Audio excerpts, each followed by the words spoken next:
Vitajte v čaroslovníku. Ak by sa vás niekto opýtal, či existujú čarodejné slová, ako by znela vaša odpoveď? Samozrejme, že existujú. Kde vyhľadať také slová?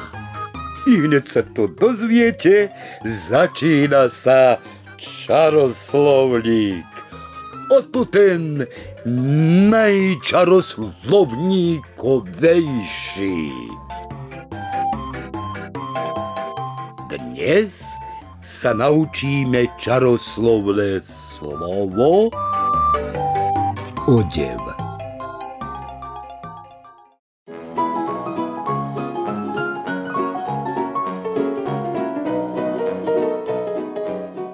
Hovorí sa, že ľudia sú jediné stvorenia na svete, ktoré dobrovoľne nosia šaty. Je ťažké vidieť slona v plavkách alebo veveričku v minisukni. Práve preto Mišo nerozumie prísloviu, že oblek nerobí človeka. Ako nie? Napríklad Mišov detko stále nosí pirátsky oblek, keď ide na trh. Všetci mu hneď dajú zľavu. Raz dokonca dostal hlávku kapusty úplne zadarmo. Alebo napríklad Mišov otec sa nezbláznil, keď bol na poslednom rodičovskom stretnutí. A to len preto, že mal na sebe sako. Čo sa stalo, keď prišiel domov a vyzliekol si sako? No, to je už iný príbeh.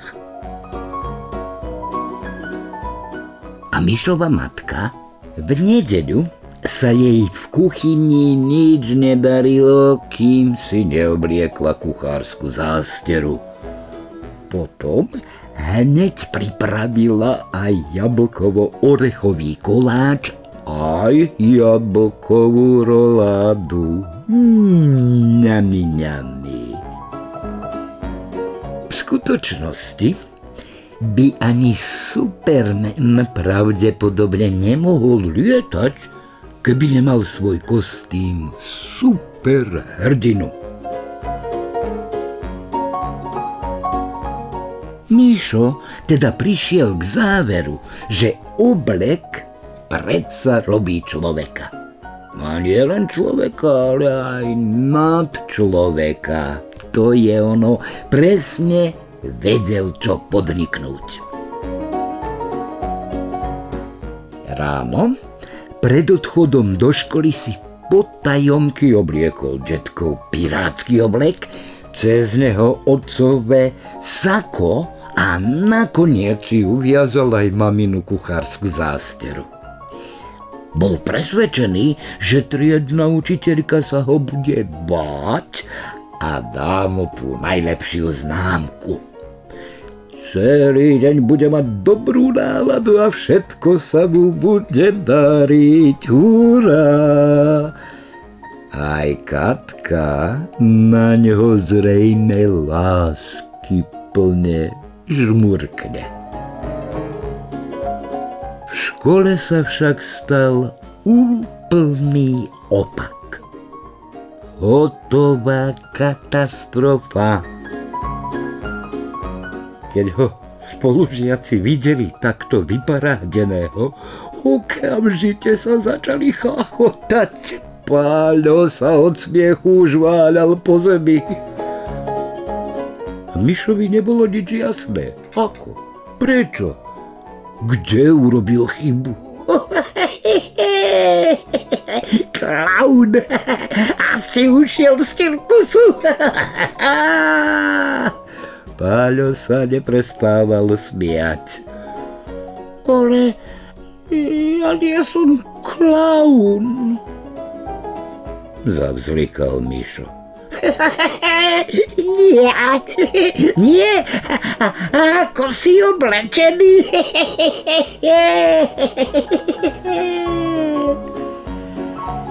Mišo zahambene sklonil hlavu.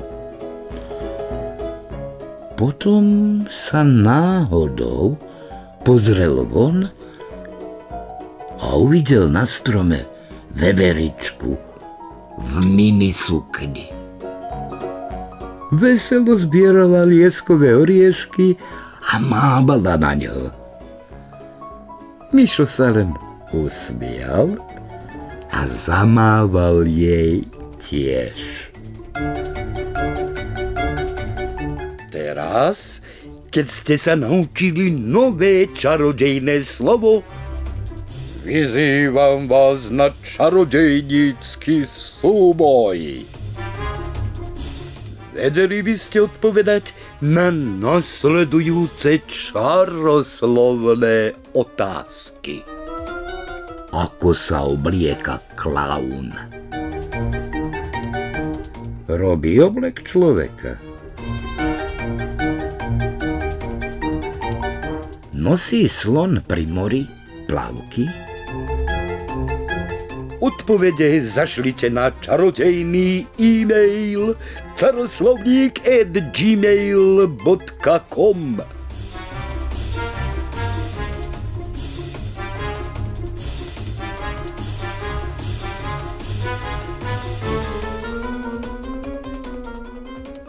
Do čaroslovníkovania.